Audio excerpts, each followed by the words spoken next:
God damn it. Well, I guess, hey, everybody, I guess we're going to do this into dark because it's the best way to see me so we don't get this glaring light coming from the top. How's it going, everybody? I am your Colonial Champion, Sean McCarty, here for the very first match of the week live stream reaction. Now, we're going to do things a little bit differently this week for a couple reasons. The first being, I'm going to be watching the match on this same laptop that I'm doing the recording on. Now, normally I don't do that. Why am I doing this? I've noticed that the other laptop I've tended to use is actually processing videos slower than their timestamps. So, it's like ever so slightly, it's just the smallest little bit of lag, the little teeny tiniest little bit of lag, but there is lag. And as a result, I don't want to be caught up in dragging you guys down by my slow computer's processing speed. So this one works a little bit faster until I get just a new one. I need a new laptop. But until I get that new one, I've got this one, and I'm going to be using this one. So hopefully what that means, because it is going to be two separate YouTube videos doing things at the same time, hopefully that means we won't have any issues. We'll find out. We've got a long show ahead of us. It is 9 degrees up here in the good old CT, and so that makes things just a little bit interesting as well, which is why I'm wearing this sweatshirt. I am wearing a B-Ron Danielson shirt. I'm sure you've seen this one before. And we're not going to be watching Bryan Danielson here today. We're going to be watching two matches that I've chosen, and I'm going to shoot the links in the chat here in just a second. I have got first... See, we were talking last week, Skylar and I, on the debut episode. We were catching up on the holiday news and day one. We were discussing all of the releases. It pretty much seems like Vince McMahon and Nick Khan are just taking out the sickle and just chopping the heads off every NXT talent and NXT personnel, or anyone that even belongs in Triple H's camp, because I guess Vince sees NXT as just some massive, colossal failure for whatever reason. And probably because it didn't bring in the money he thought, or who knows? Who knows what's going on in the mind of Vincent K at this moment. But in any case, we both got so depressed at the concept of them just bastardizing what NXT, what you're originally supposed to be, and giving it a fresh coat of splatter paint and giving it the old 1-2 punch of sports entertainment. So we wanted to take this time. I know it's been a little bit since the rebrand and the 2.0 and all that, but because, Triple H has had the heart events recently and he's still recovering from that. And then we got the word that he's been forced into retirement from in-ring competition, which honestly, it was time. It was time. Triple H matches were slow, and I like psychology, but they would just drag, So what we're going to do is we're going to relive the good times. This week is going to be dedicated to Triple H and reminiscing about the NXT that once was. So the first match we're going to watch is one from what I consider to be Triple H's prime, which was 1999-2000. He was starting to come into his own as a wrestler and really become a top guy. So we're going to watch this episode that I just dropped. It is and that link in the description is for your link, not only in the description, but also in the live chat. That is for the 1999 SmackDown premiere match, WWF Championship between Triple H and The Rock. And Shawn Michaels is a special guest referee. I don't think I've seen this, even though and if I have, it has been so long, I don't even know what it looks like anymore. So we're going to take another deep dive, kind of a deep dive, but we're going to take a dive into this match, and we're going to talk about Triple H as our spotlight coming up on Friday or Saturday, whenever the video gets released. Oh, by the way, this actually is a good time for me to just explain something. We had discussed, both Skylar and myself, the idea of doing the Monday night, right? We toyed with the idea of Monday nights, and really what we decided was that when it comes to recording schedule, when it comes to gathering news of the week, it's really hard to drop a show like one that we do on Monday because there's so much information that we gather from one to another. And a lot of times we record these on a Thursday or a Friday. So if we're waiting for a Monday, that's 3 or 4 days worth of news that we're not getting involved in what we're trying to do. So we just figured it's probably not the best day to record. It's not the best day for us. We think the end of the week is still solid. The Friday, Saturday schedule is still working. And maybe we'll come up with something to do on Monday nights in the future. Maybe it'll be a Monday night live stream instead of a Tuesday night live stream. Who knows? We'll see what goes on from here. But in any case, let's get this going. Let's get this started. We're going to watch this match first. The second match we're going to watch is a classic, an NXT classic, what I consider to be pretty much their benchmark marquee match that probably defined NXT as we know it. And there are many, many matches in the Triple H era that could quantify that, right? This is not the only one, but this is the one that I think really said, hey, look, this is going to be a quality that you have not seen before in pro wrestling, and it's going to spark some life into an otherwise stagnant WWE. This is the match that did it. It's Sami Zayn versus Shinsuke Nakamura at TakeOver Dallas, and it's an incredible match, at least I recall. And we're going to see it here. Now, enough of me babbling. It's been 6 minutes. Let's do this, shall we? We're going to get in here. I'm sure there's going to be ads. We will do what we can. Of course, as per usual, for those of you who are first joining us, the way that we do this is we count 5, 4, 3, 2, 1. Let's go. When I say let's go, you click that button. And we watch the whole match. We talk about it all the way through, and then we see what happens afterwards. So it's going to be interesting to see what we do there.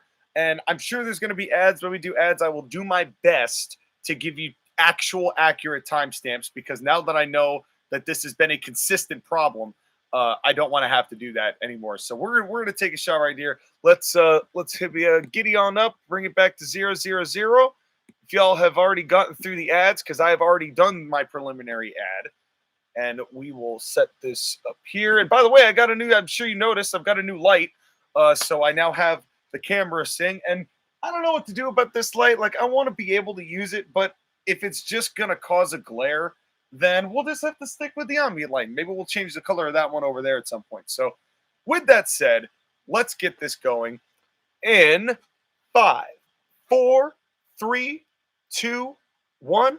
Let's go. Oh, the sweet sounds of young JR. And here comes HBK at the height of his pills. I mean, at the height of his popularity. Oh, those booty shorts. Sean, what are you doing? Oh, yeah, no. This is the height of Sean at pills. This is the height of Bilbo Baggins right here. Oh, man, that dude is out of it. Woo, yeah. And he may not be right now, but he's definitely had a lot. Oh, dude, look at how much he is rocking around. Oh, Lord. Oh, man. Shawn Michaels, 1999. Yeah, this is a weird time for Shawn. It's and that's right, he had his own wrestling school at that point. By the way, if you see me step out of frame, it's nothing to worry about. All I'm going to say is that this show is definitely friendly to a certain 3 digits that are being more and more popular in the States. Here comes Triple H with one of my absolute favorite wrestling themes of the Attitude Era. Was this Triple H theme, the precursor to Motorhead's version, which of course is spectacular. But this definitely had a moment. But definitely this one. Oh, look at the chainmail. Look at the chainmail he's wearing. Taking a little bit out of Scott Steiner's book, huh?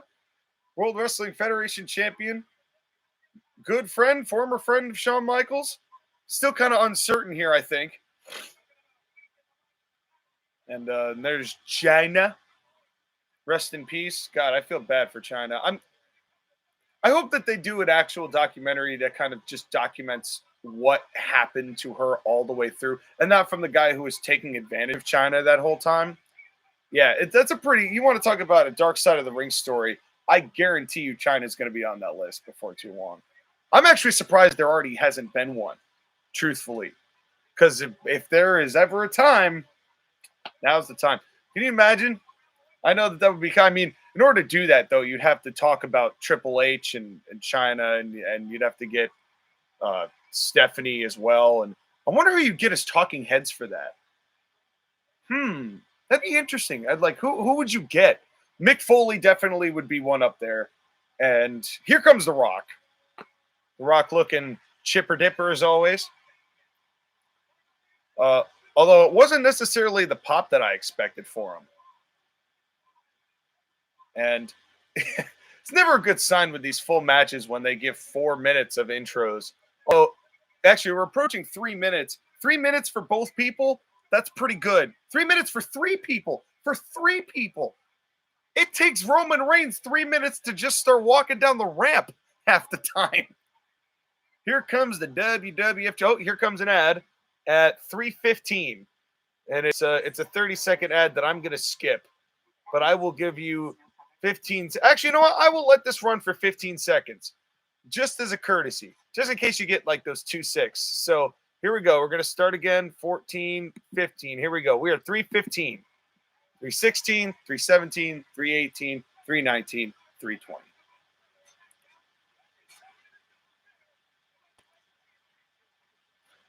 King pleading the case, saying that, I mean, he's always been a Triple H fan.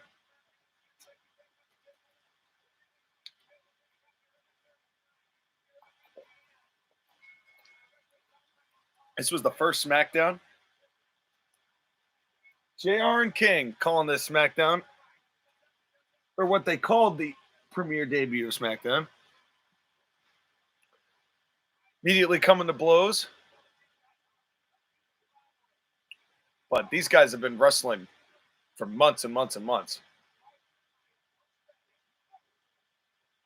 I believe this was for the title. Oh, The Rock going for a rock bottom real early. Pedigree early.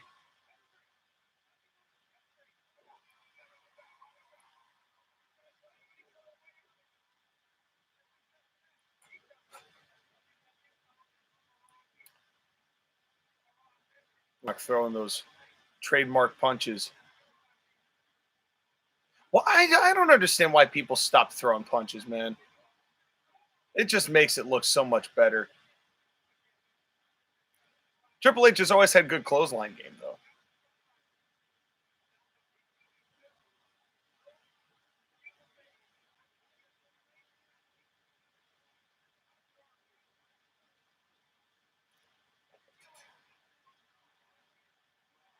There we go. China with a punch. Just as they're getting heat early. I mean, this is still a television match. But Shawn Michaels knew China was getting in the way. China was getting in the way. I don't know what it is, but it feels like these two are exhausted without even having done anything.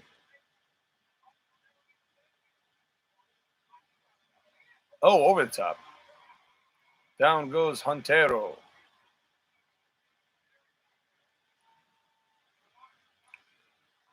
Other right hand.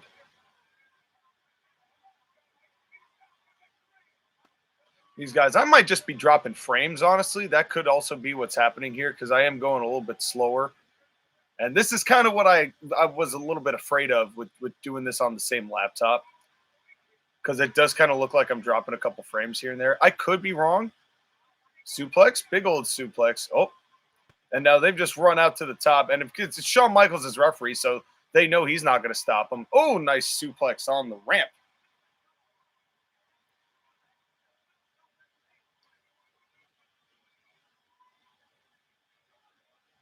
Now, I wonder what the relationship was at this point between Shawn Michaels and The Rock. You know, say what you want, that they might have done it in 2002, when Shawn was ready to come back and The Rock didn't want to do it. But, like,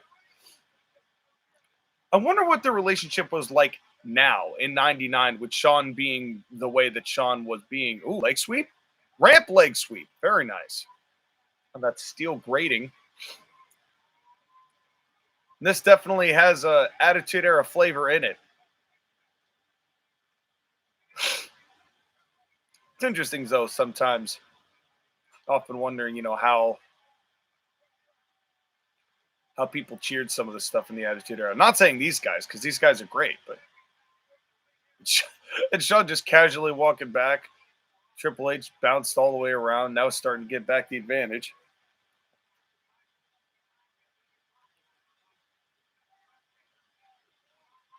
Oh, that's right. Shawn Michaels was the commissioner at this time as well.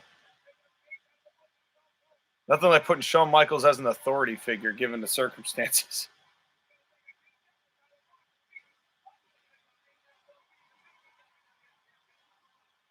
Another big clothesline.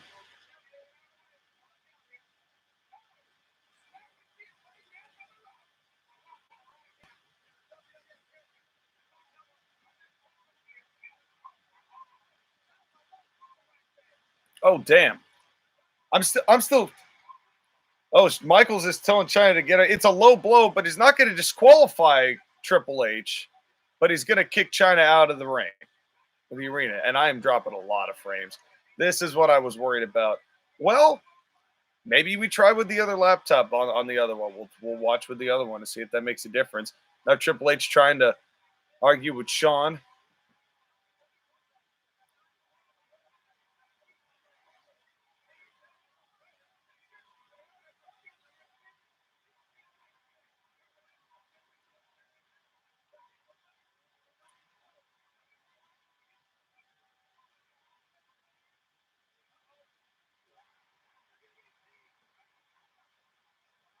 DDT, Shawn's nowhere to be found. He's still arguing with China.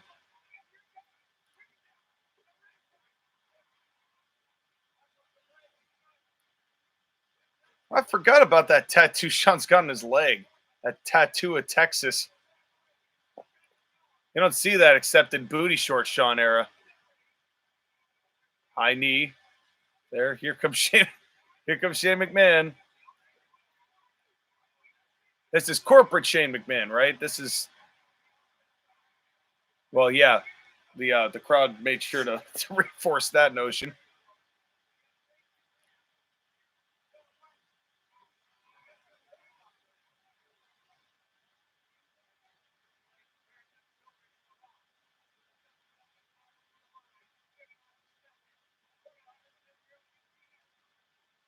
Oh, I forgot that SmackDown started on UPN. Oh, I always loved when Triple H did that vaulting Irish whip. There were some people who took that very, very well. Who is the person who the one I remember? Oh, was it Mike Mondo? It was one of the Spirit Squad during this Vengeance 2006 match, the 5-on-2, not the elimination, but just the 5-on-2. And one of them took that, and the bump they took was incredible. But I can't remember which one of them it was. I think it was Mike Mondo, though. God, look how young Shane looks. Forgot what a young Shane McMahon looked like.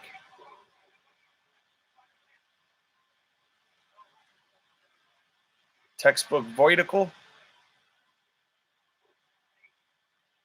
The Ric Flair knee drop, but they can't acknowledge Ric Flair because WCW was still trying at this point.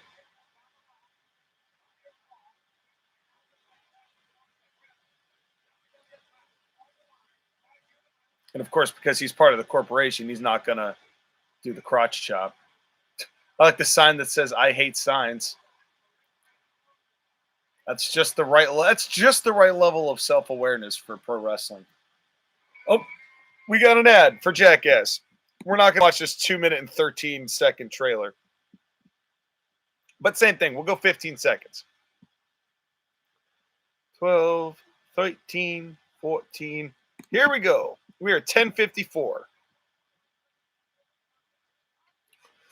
And hopefully we are still on the same timestamp, and I have not glitched out too badly. And now this headlock with the body weight slam just to add the extra emphasis.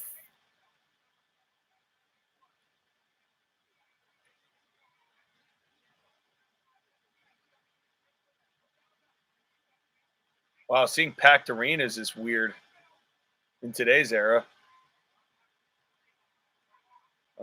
This is something I wish that they would do more. They don't do this enough. Where they do, instead of just one hand, and if it drops, it's over. They do the 3. They do the 1, 2, and then the thing. Hogan does the finger wag or the shaking of the hand or whatever it is. And now spine buster. Oh no, Hangman's noose. Mad at that. Shane runs interference. Shawn arguing.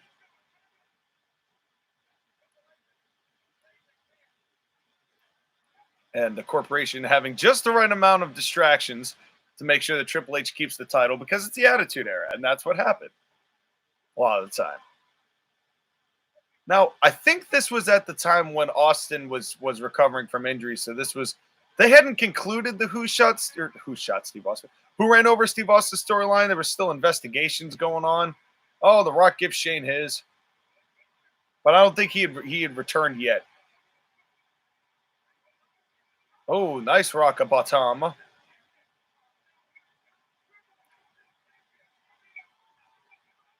Ah, the most electrifying move in sports entertainment. The people's elbow. And this is what the crowd is popping for. Sean super kicking him? Yes. Yep. I've seen Shawn Michaels referee enough matches to know exactly where this was headed.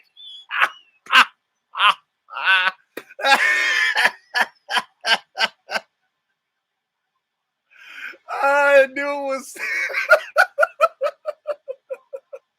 Oh, Shawn Michaels.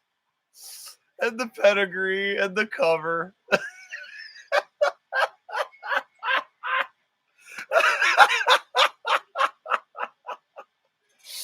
Oh, man.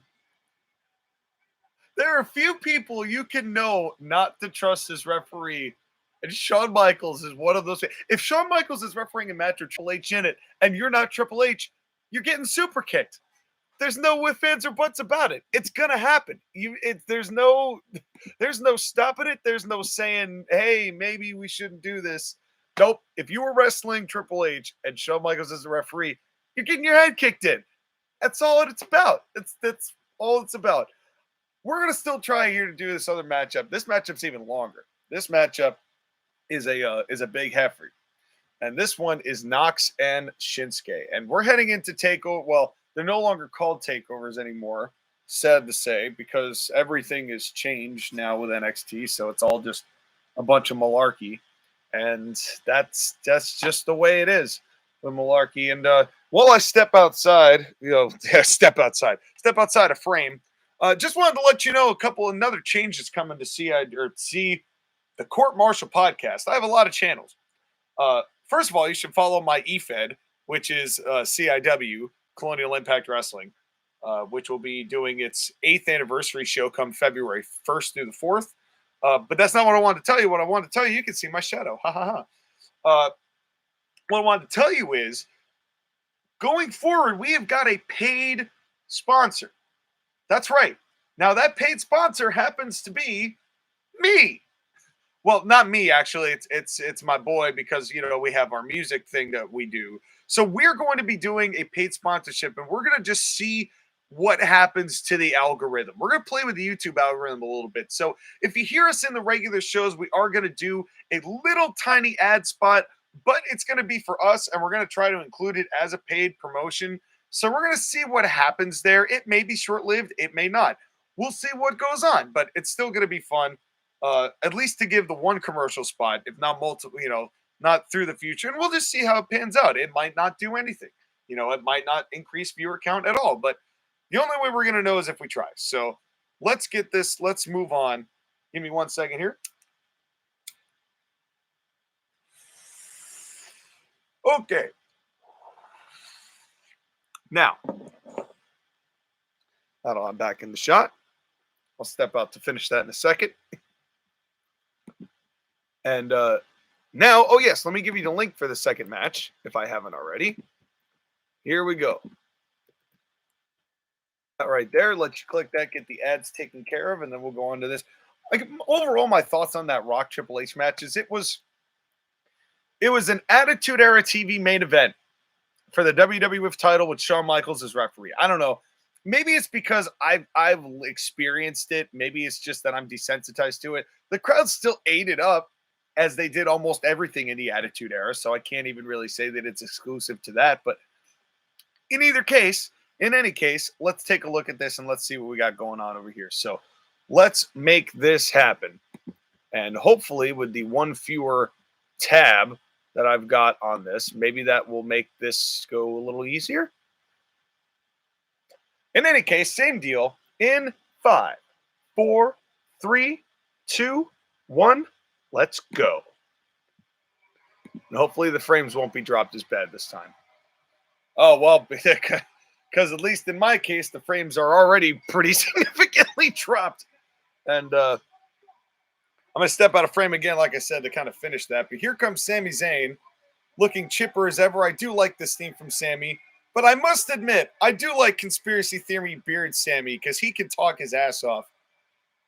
But this Kangol hat wearing guy, Sami Zayn, was equally as enjoyable, but was not going to translate to the main roster until he had some sort of addition to it. But props to him for lasting as long as he has, because he could easily have been one of those guys who got future endeavored, and he never did because he worked at it, and somebody in the office likes it. Let's hope that person isn't Triple H. Because if it is, his days are numbered.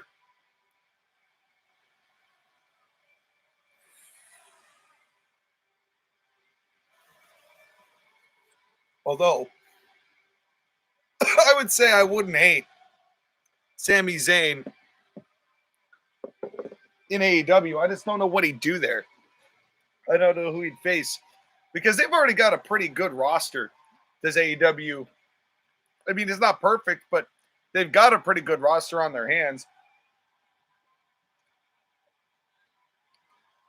Now, this is the first matchup of Shinsuke Nakamura in WWE. This is his very first match.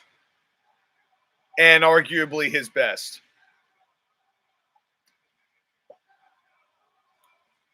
I think they had shown he was here. Maybe he'd had like a small match, but this was like his first match of consequence.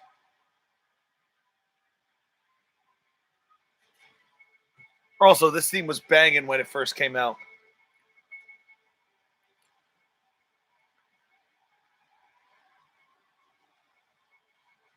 God, I remember this old film scene Nakamura thing. Yeah.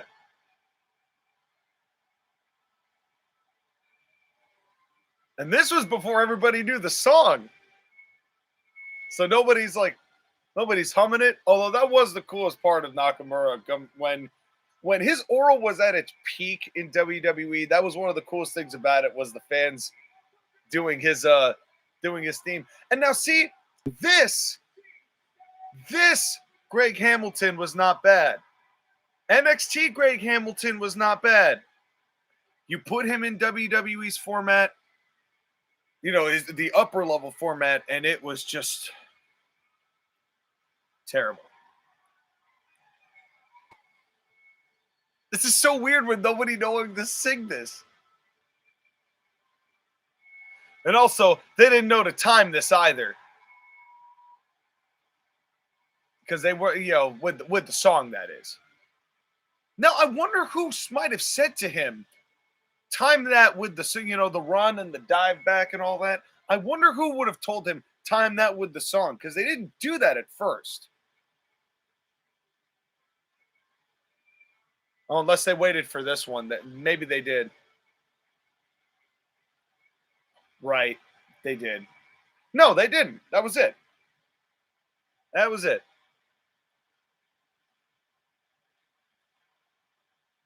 And Sami Zayn doing his best not to be like, this is freaking cool. You could see it in his eyes. He's like, all right, this is dope.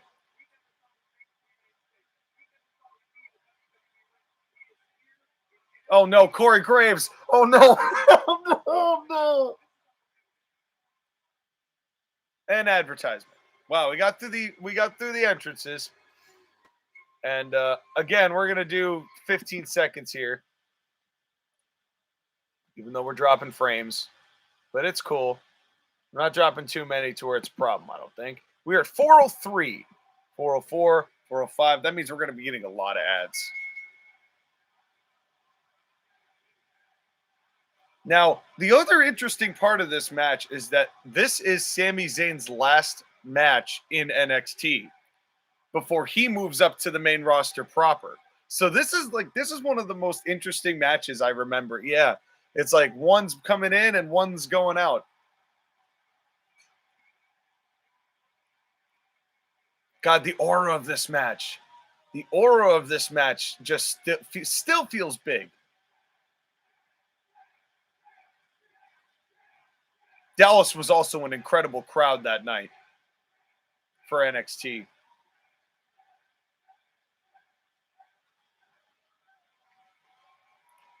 All right, here we go.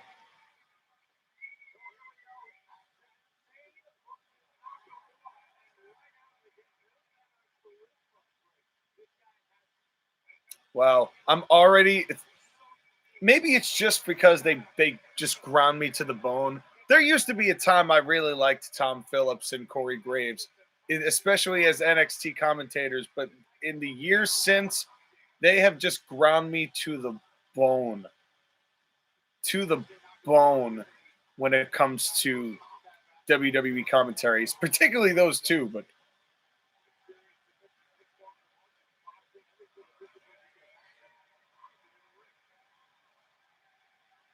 oh, the Olay chants, I remember that. Oh, and this was before they did the whole like, Canada! Yeah, none of that. Remember when we hated that? I do.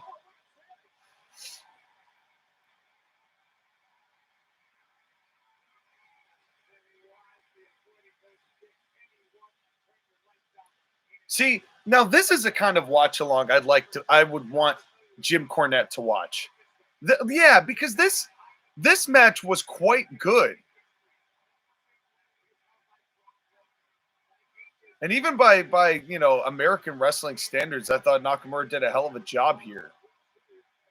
I'd like for him to watch a match like this and be like, look, some of these people that you've seen on the main roster that you're not fond of, it's not their fault. Like, they are capable of doing they're capable of being people you'd like. It's just, WWE.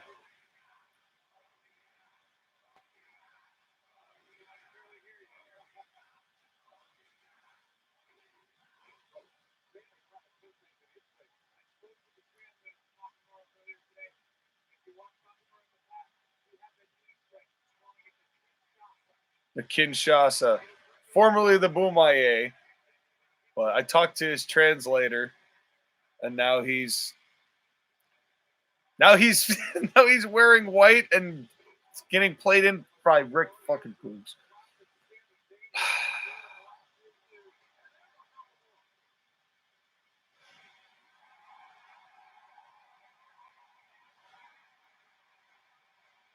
And I'm already having fun. I'm already having fun watching this. Between these two, the exchange, the wrist locks, the counters, this was what was so brilliant about NXT though. It had such an aura about it. It wasn't even just a cult following feeling. It's like you felt like these matches were monumental. They made people feel more valuable. Like, neither of these two feel important on the main roster anymore. Because nobody feels important on the main roster anymore. Oh, ad. Didn't see it. Scream final trailer. I wish this were the final trailer, like the last one I ever see. Again, 15 seconds. Here comes Scream. I'm afraid. I used to be when I was a kid. This is the first horror movie I saw. But then you see Scary Movie and it kind of takes the piss out of that whole juncture.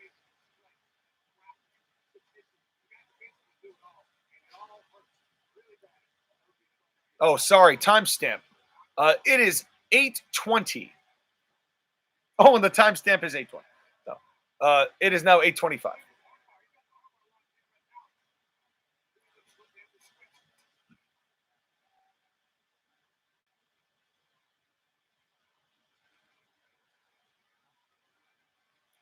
This is when the fans were at their best too. So there was a genuine passion for this, and it was like, it is like we as fans had found something we could relate a lot more to than what WWE had been presenting to us for the past like 5 or 6 years. Pretty much since Michael Cole's heel turn. I don't want that to be like the catalyst, but that really, I would say even in the years before that, I would say 2007, 2008 ish. Too. I don't want to say it was necessarily because of the banning of blood, because it wasn't, but that's when things became a lot more sterile.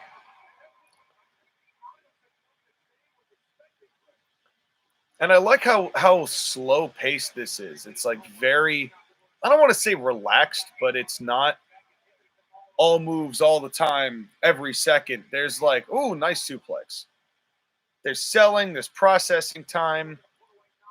You know, I think that's why this match is so well regarded because they paced it so well, which is something that doesn't happen in WWE because things either happen 100 miles an hour or 0 miles an hour in the match. So getting actual pacing right is kind of difficult in today's wrestling, and these two, I remember doing a very good job of doing that.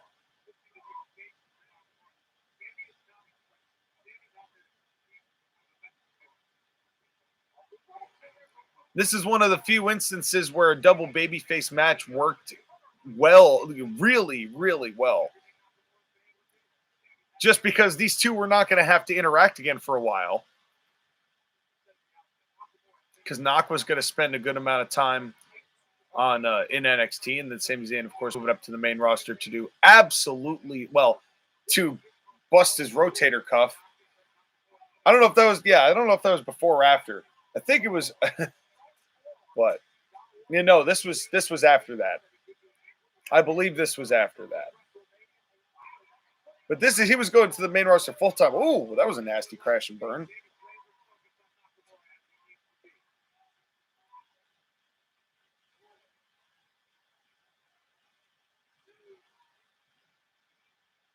Sami bringing on the heat.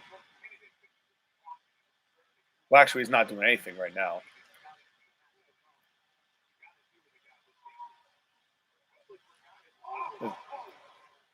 I loved how innovative all the kicks were, like the way that he was getting kicks done. Nakamura back then. I think we've maybe it's because we've seen them all, maybe because he's not nearly as diverse as he used to be because they water him down. They always water people down. This Nakamura had so much diversity to him. That's one of the things I hate about WWE format is do a third of the moves you do and do the same ones all the time. So it just, I don't know, it just doesn't do it for me. It's one of those really tone deaf, do bare minimum manufacturer WWE things they like to do. Oh, another ad. This is a 30-second one. Not sure what this is for. Something about a haircut.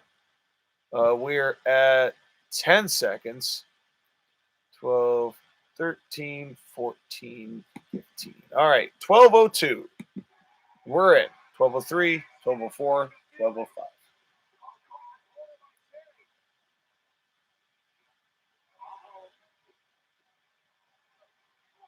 Oh, nasty knee to the gut.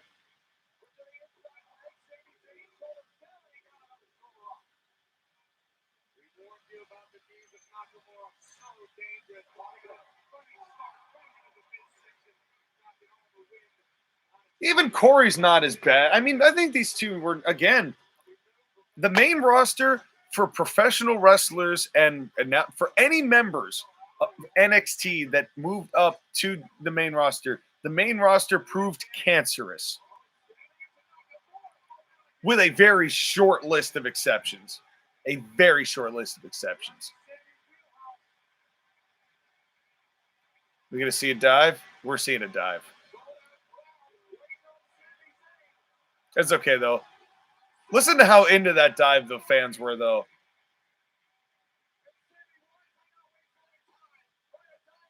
He didn't even really get all that, and I think Sami knew it.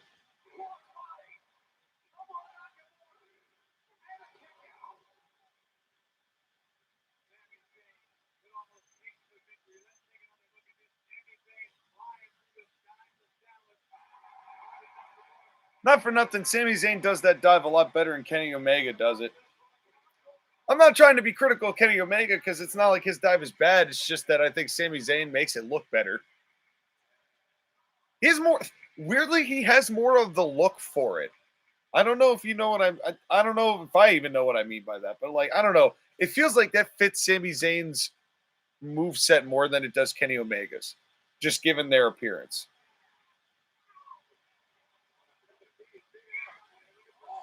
Oh God. Yeah, those vicious, like regal style knees almost, only instead of right to the to the top of the head. Rest in what? Almost a rest in peace. Thank God, William Gold. I hope not. But his WWE tenure. Oh, the Michinoku driver. I forgot about the Michinoku driver. Damn. That was pretty ridiculous.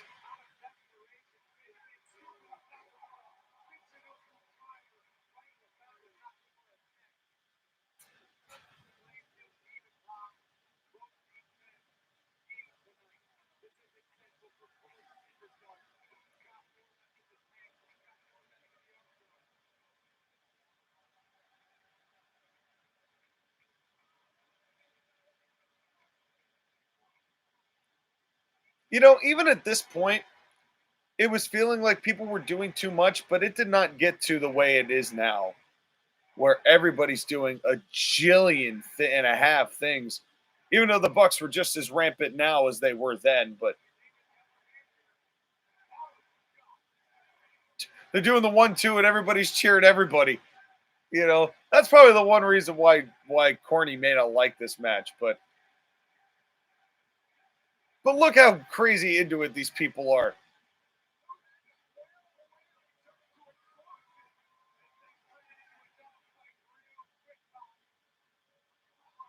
I wish it wasn't all forearms, though. I wish some of these were punches, but, you know, can't complain. Oh, right. I forgot the juice. I forgot Knox got juice.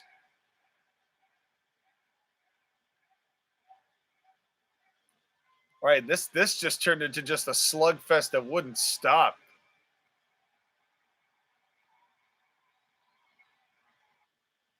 And advertisement. Oh, great. This one's with the ostrich guy. There's 2 ads here, so I'm gonna skip this right at 3 at in 3, 2, 1. All right, we're skipping. We are at 16:15. We are at 16:15. 16:20 now. Oh, right hand.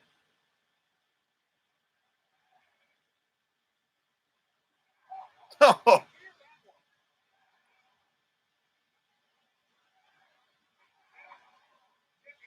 feel like there could have been a bump taken here at some point, but still. I do like the back and forth strikes, but this isn't like the thing is this isn't like a you hit me, I hit you situation. It's like, or at least it doesn't have that tone, right? It doesn't have the, you know, the uh what's a good comparison here? Like Moxley and Minoru Suzuki, where he's like, nah, hit me. He hits me. No, you hit me again. Okay, now I hit you. Doesn't have that feel. These two feel like they're actually just fighting, and then they're just going back and forth. Oh God. I kicked to the head.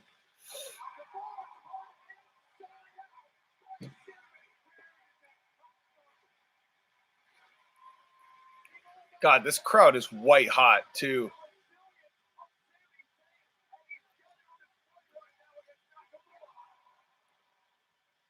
Gotta say, those clotheslines do look quite good.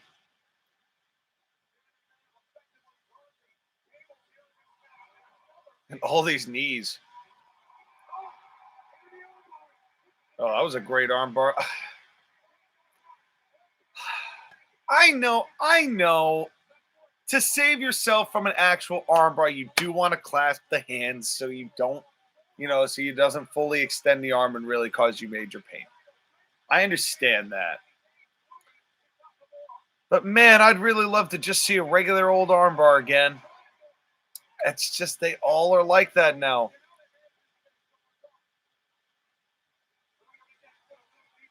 Oh yeah, I forgot about the triangle hold.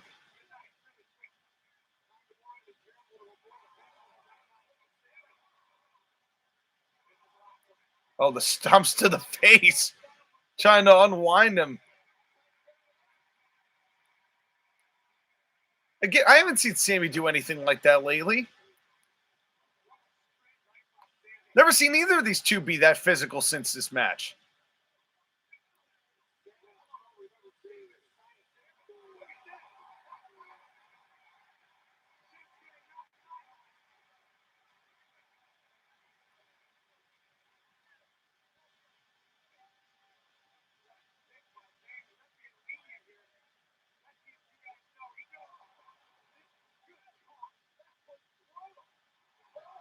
Oh, flatliner.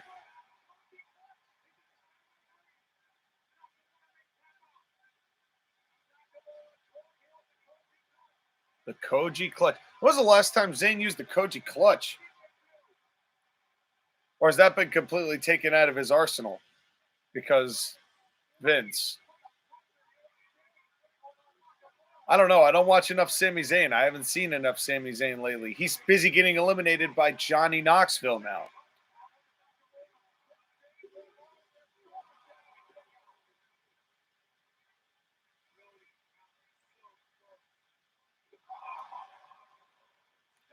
The step-up insecurities before those became just completely useless.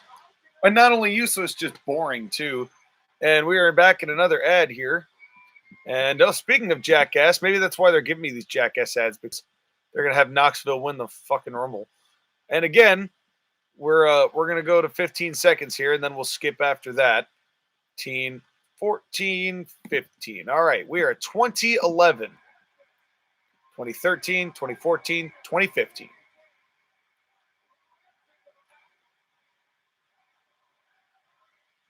Ah, yes. The fight forever chant that actually was deserved. Although, don't fight forever. We want a winner, though. I understand the sentiment, but this match has just been really fun.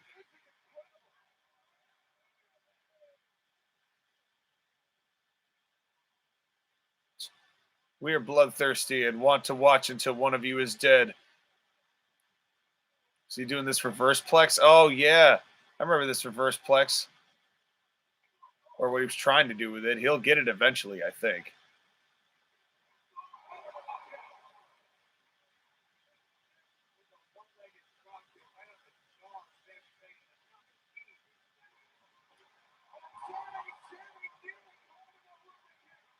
Yes. Here's the... Oh, I wish he didn't lift his leg up to kind of premeditate that. Oh... I was having so fun not picking nits. Went for the Kinshasa Blue Thunder Bomb, an actual Blue Thunder Bomb.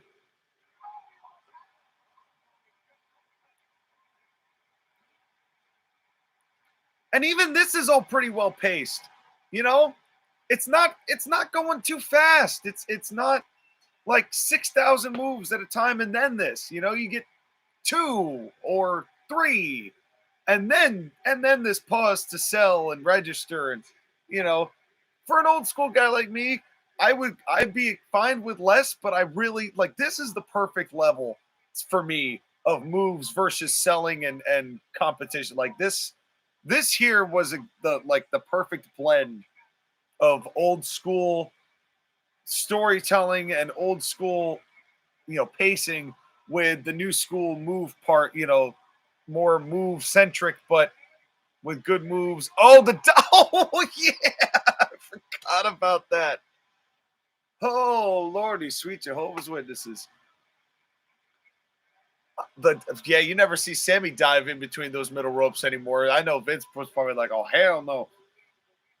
But the dive in and then the kick, that was great.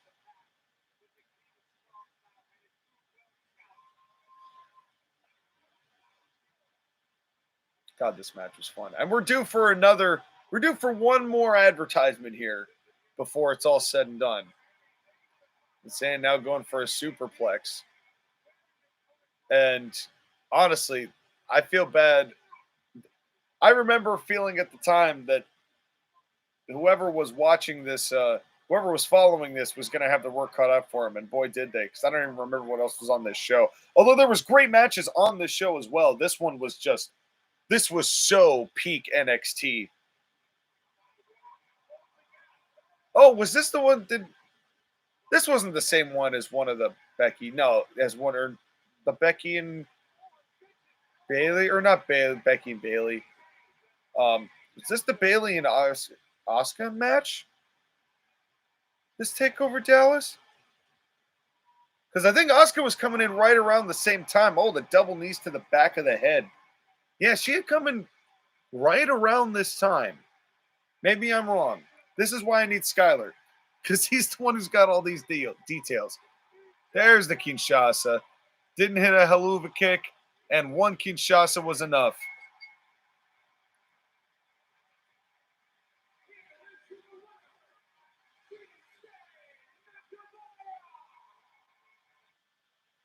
Here's the ad, and it's an actual 15-second one, so I will wait until 14 seconds, and then I think it's pretty much just, oh, that's right. Is this the one where Kevin Owens just shows up out of nowhere? Yeah, I think it is. Or maybe that had already happened. No, this is definitely the one where he comes in afterwards, because this was right around when they started doing this stuff. Right? Maybe I'm wrong. Maybe this was the last one. Yeah. Owens might have already left by this point. I think he did. I think Owens was already gone at this stage. But Nakamura had just arrived. And I'm just going to skip through here. If this is all replays. Here's Sami Zayn. Sami Zayn. Oh, it is. No, this is just Sami Zayn saying goodbye. That's right. Yeah, because then Sami Zayn moved on to the main roster after this. This was a very cool, very sweet moment. It was a hell of a matchup. And that lived up to what I think I remember it being. That definitely lived up to what I recall it being, which was a hell of a match. Those two put in everything they had for a babyface match, for it not to feel dull, for it to feel like there was a good story, even though it wasn't like, the heel and babyface thing, that wasn't necessary for that match. And there are very few instances where I could say that with confidence, that, it can work, but it's not all the time. And you got to have the right people, and you got to have the right circumstances. And this was just like right in line with all of that. You have Knox on the way in, you have Sammy on the way out. You've got 25 minutes to tell, or 20 minutes really, because about 5 minutes entrance and then 5 minutes exit. So about 20 minutes to go. And you're showcasing Shinsuke Nakamura, but you're also showcasing what Sammy can do, so that Sammy looks more important as you head into the next round. And, this is what professional wrestling should be in the modern era, where you're giving people the heels and the babyface runs, with which were coming up in later instances, and of course all of the great NXT matches that encapsulated that 2013, really 2014 to 2017, 2018 period, and really 2014 to 2017, I think, was really the big times, or the times where NXT felt the most important, felt the most relevant. And that's not knocking any time that preceded that or came after, before the rebirth. But this is the kind of thing, this is where Triple H's mind really came in handy. And from the heel and babyface and Shawn Michaels super kicking The Rock, from that mind came, this is how we can foster talent who are very well athletically gifted, who can do a lot of things but know how to sell and know how to work. Let's blend these together, put it in a little bit grittier format than WWE's cut and dry, but let's get these people ready and give the fans something that they can really appreciate and enjoy, and give them a little bit more of what they want. And that was exactly what was so valuable about NXT. And unfortunately, it just fell by the wayside. Vince McMahon finally decided he just wanted to grasp it and kill it. And sad to say, that's just the way that Vince has decided to do things. And hopefully Triple H is okay. And I'm looking forward to this tribute show. So a little toast to the show that was. This was definitely one of the matches that was a premier example of what that show was at its peak, as well as the man who was the brainchild behind it. So we will get to seeing that. But until we get to hear you listen to us, and then leave whatever you want to in the comments. Until then, like, give that share, give that subscribe, hit that bell button, switch it to all. So when Friday or Saturday comes and the video drops honoring NXT, you can be right there. You'll know exactly when it comes out. But until then, I am your Colonial Champion, Sean McCarty, and I will see you after this. Take care, everybody.